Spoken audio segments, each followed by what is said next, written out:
ओ hello hello hello, क्या चल रहा है भाई, क्या चल रहा है? क्रिएटर सर, क्रिएटर भाई ये लो अपना क्रिएटर और चलो, यहाँ से शो का टाइम हो गया, चलो।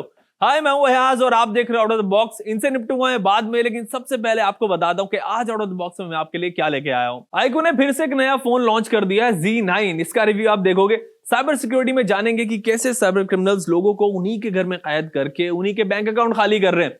आज आप मिलोगे इंडिया के top tech content creator geeky Ranjit से। इसके अलावा एक और रिव्यू है सोनी के flagship earbuds Soni WF-1000 XM5 का। ये कैसे हैं ये आपको बताऊंगा, लेकिन सबसे पहले चलो देखते हैं टेक वर्ल्ड से आ रही कुछ इंटरेस्टिंग अपडेट्स।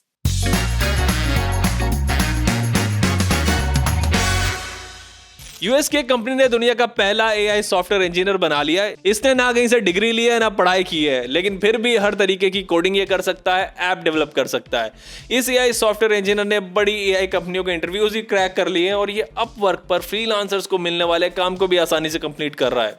एआई के जरिए अब इंसान मरे हुए लोगों से भी बात कर रहे हैं। जर्मनी में एक लेडी ने ऐसा ही किया। उन्होंने एक एआई प्लेटफॉर्म प्रोजेक्ट दिसंबर यूज करके अपनी मरी हुई माँ से बात की। एआई बोट को उसने अपनी माँ से रिलेटेड डेटा और इन्फॉर्मेशन दिए, जिसको प्रोसेस करके एआई बोट ने उसकी माँ की तरह उनसे बात की।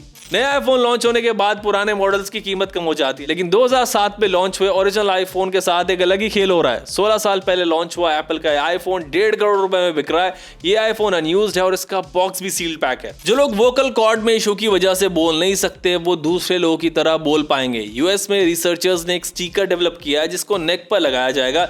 ये स्टिकर लोगों के थ्रोट मोमेंट को स्पीच में कन्वर्ट करेगा और सिग्नल्स को स्पीच में ट्रांसलेट करने वाले स्टिकर की एक्यूरेसी 95% है। ChatGPT बनाने वाली कंपनी OpenAI का टेक्स्ट टू वीडियो प्लेटफॉर्म सोरा जल्द ही पब्लिक के लिए अवेलेबल होगा। पिछले महीने OpenAI ने इसे अनाउंस किया था। सोरा को आपको सिर्फ बताना है कि भाई आप किस चीज का वीडियो बनाना चाहते हो और ये 1 सेकंड में वो वीडियो आपको बना के दे देगा। ना कैमरा की जरूरत, ना स्टूडियो की, ना एडिटर की, सब कुछ सोरा कर रहा है भाई।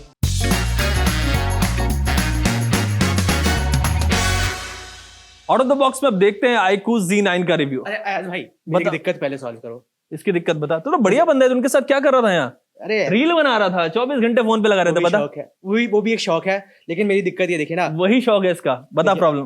फोन मेरा स्क्रीन टाइम जो है बहुत ज्यादा हो गया है। 8-8 घंटे तकरीबन मैं आजकल रील्स ही देख रहा हूँ। तो बस अब घर वाले पीछे पड़े कि अपना स्क्रीन टाइम कर, आंखें खराब हो जाएंगी, लेकिन वो लत छूट नहीं रही है। बताइए ना कोई हैक की कैसे मेरा स्क्रीन टाइम कम हो। स्क्रीन टाइम को करना है, वहां बैठ, वही बता रहा हूँ आज ट्रिक में आपको।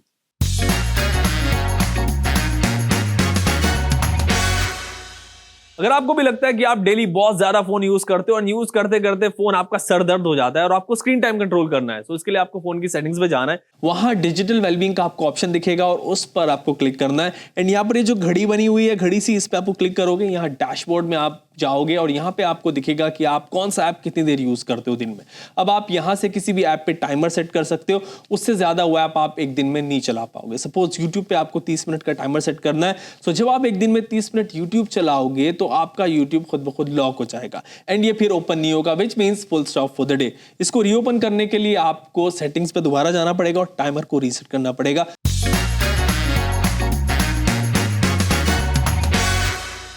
आउट ऑफ द बॉक्स में अब देखते हैं iQOO के नए फोन Z9 का रिव्यू। ये ना अब हर महीने iQOO वाले फोन लॉन्च कर दे रहे हैं। इनके नया फोन 20,000 रुपए में आता है। ये आपको लेना चाहिए या नहीं, आओ बता रहा हूं।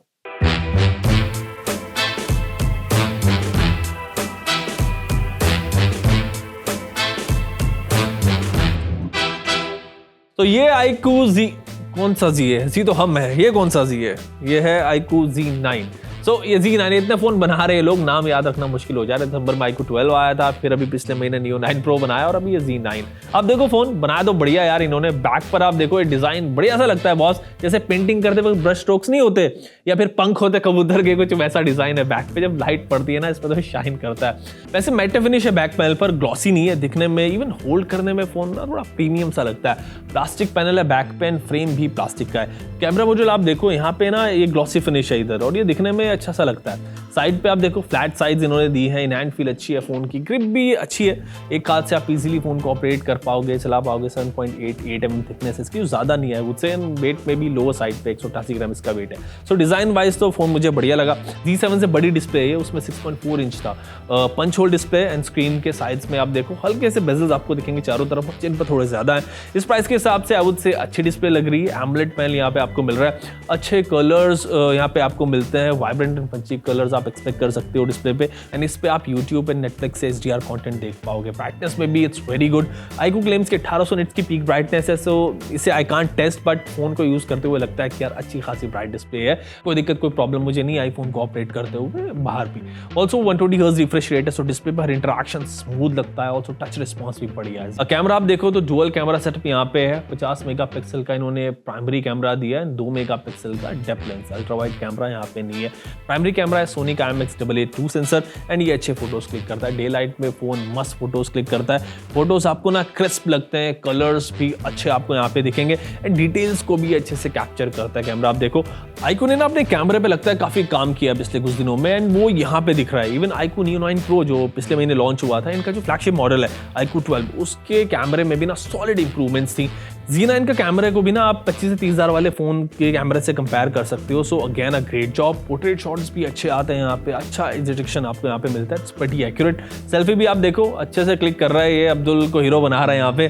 16 मेगापिक्सल का कैमरा है, सो कैमरा वाइज भी फोन बढ़िया लगता है। iQOO फोन्स परफॉर्मेंस सेंट्रिक होते हैं। जो बंदे गेमिंग करते हैं, मल्टीटास्किंग करते हैं, उनको सेंटर में रख के iQOO जो फोन्स बनाते हैं। Z9 के साथ भी इन्होंने ऐसे ही किया है। डे टू डे यूसेज में जब आप यूज करोगे फोन को तो मस्त चलेगा फोन। जितने भी एप्स फोन में है हमेशा इजीली लोड होते हैं, कोई दिक्कत नहीं आई विदाउट एनी डिले। गेमिंग में भी फोन की परफॉर्मेंस मुझे अच्छी लगी। मैंने इस पर सभी पॉपुलर गेम्स खेले and it work well. BGMI मैंने खेला, इस पे गेम मस्त चला यार, फोन पे कोई दिक्कत नहीं आई। MediaTek Dimensity 7200 चिपसेट आपको यहाँ पे मिल रहा है जो मॉडरेट टू हेवी टास्क को इजीली हैंडल करता है। Z7 Pro में भी इन्होंने सेम चिपसेट दिया था, मैंने उसे काफी यूज किया था उस फोन का, उसकी परफॉर्मेंस भी कंसिस्टेंट थी और यहाँ पे भी कंसिस्टेंट परफॉर्मेंस आपको मिल रही है।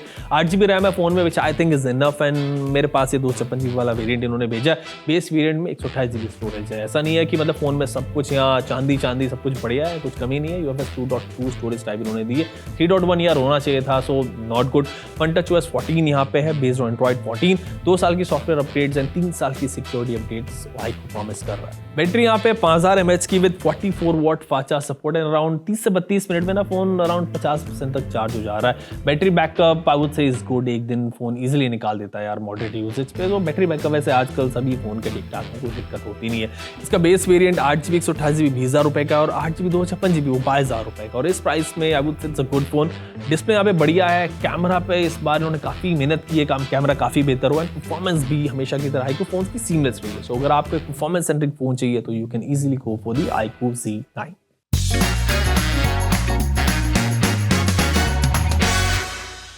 आजकल मार्केट में नए तरीके का साइबर फ्रॉड आया। इसमें क्रिमिनल्स आपको आप ही के घर में कैद कर लेंगे और आपके घर को ही जेल बना देंगे और फिर डरा धमका के आपका बैंक अकाउंट खाली कर देंगे। ये नए तरीके का साइबर फ्रॉड कैसा है ये जान रहे हैं।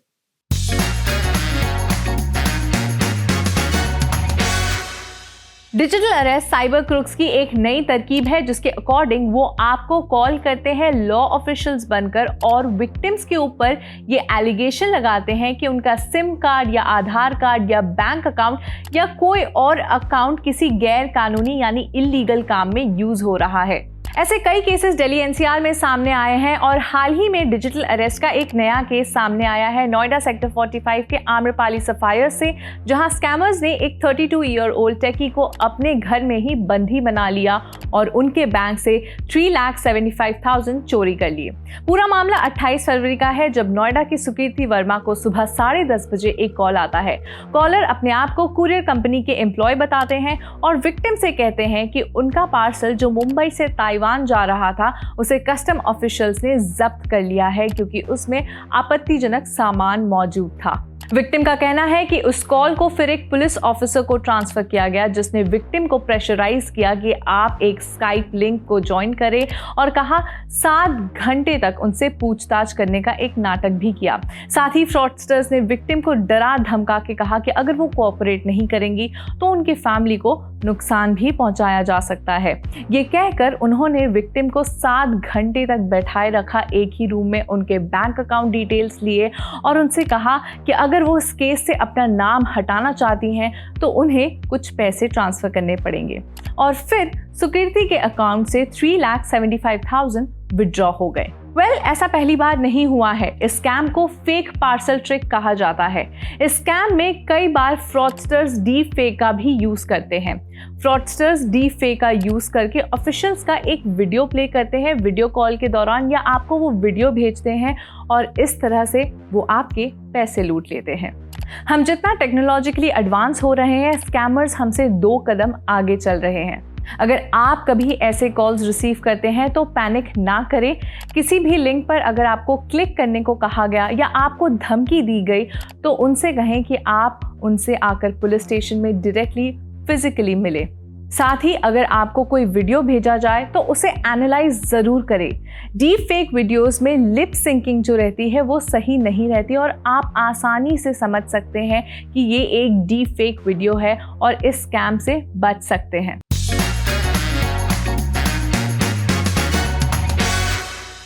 आउट ऑफ द बॉक्स में मिलते हैं tech content creator geeky Ranjit से।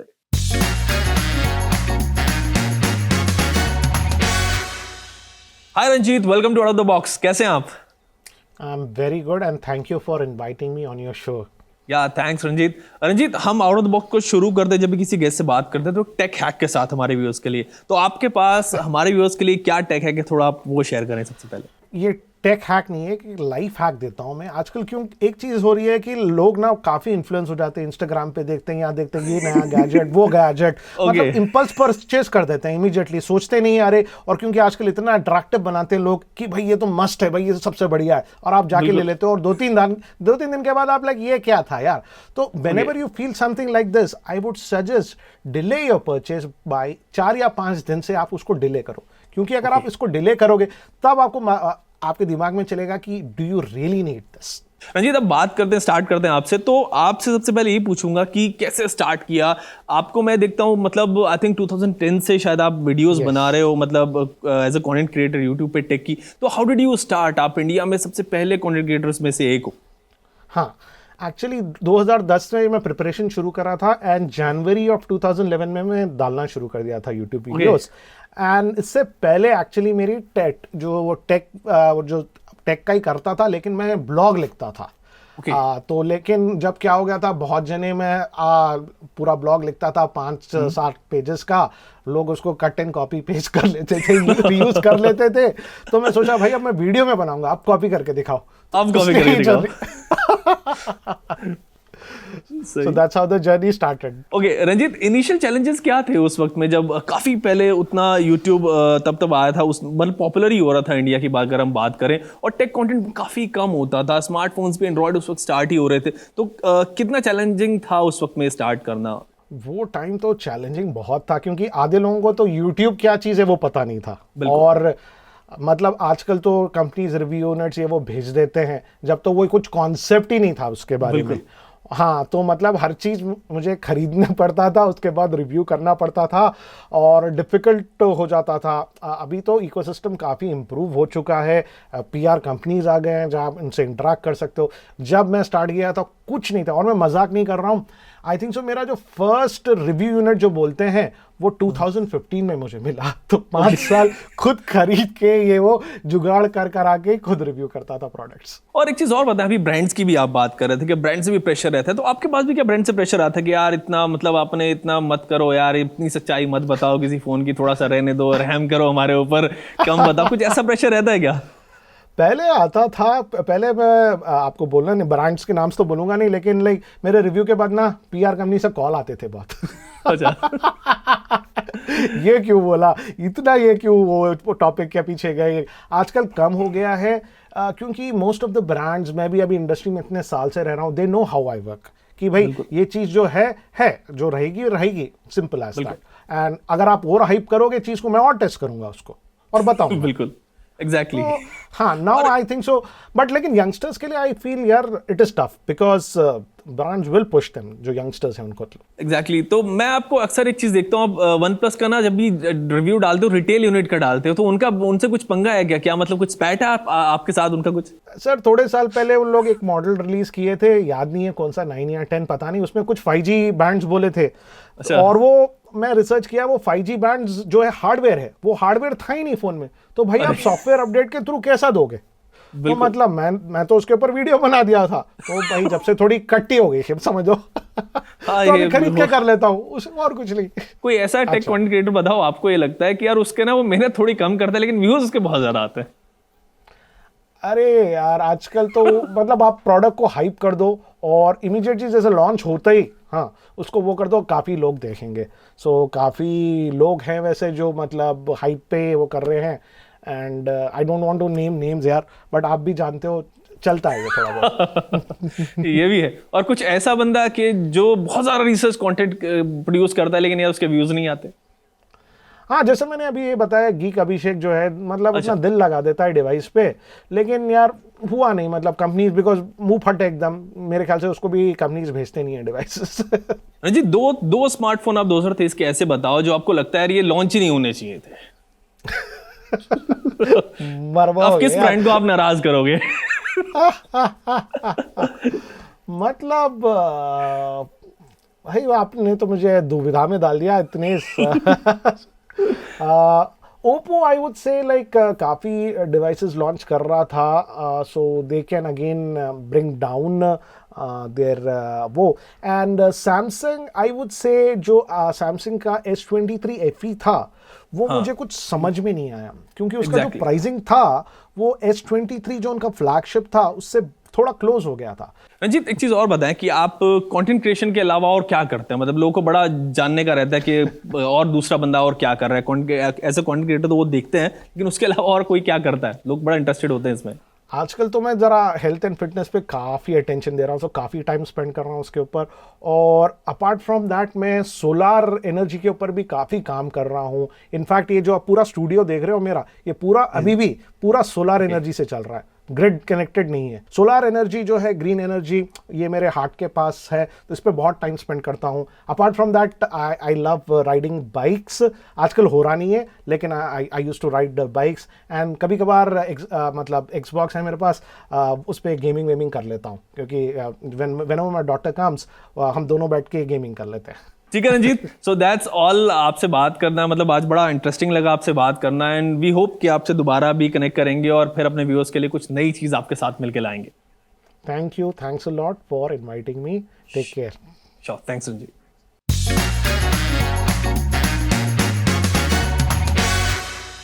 आउट ऑफ द बॉक्स में देखते हैं सोनी के flagship earbuds Soni WF-1000 XM5 का रिव्यू। उनका नाम याद रखना इतना मुश्किल है, लेकिन इनका चलो रिव्यू देखते हैं पहले।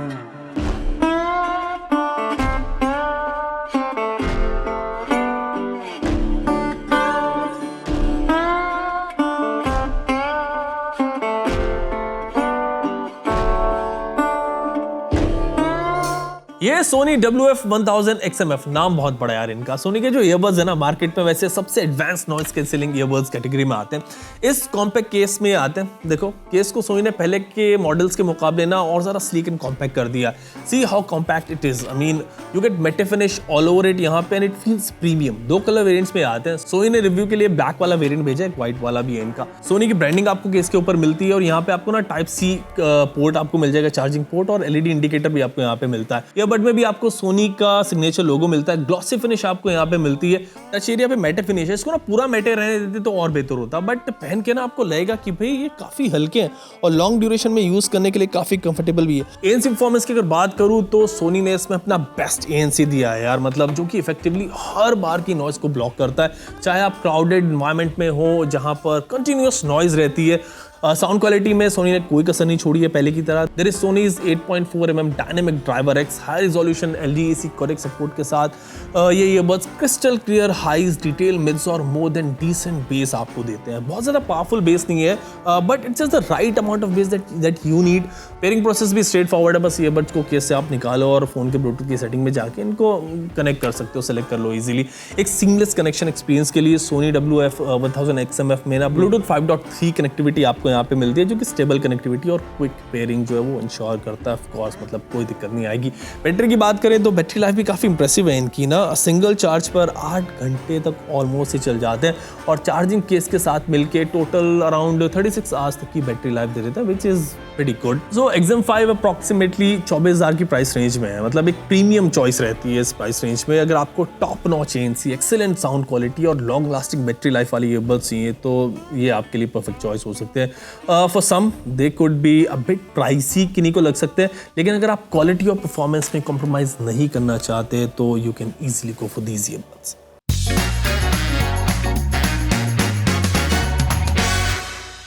आउट ऑफ द बॉक्स में आज इतना ही। मैं मिलूंगा आपसे अब अगले हफ्ते Sunday 2:30 PM on Zee news.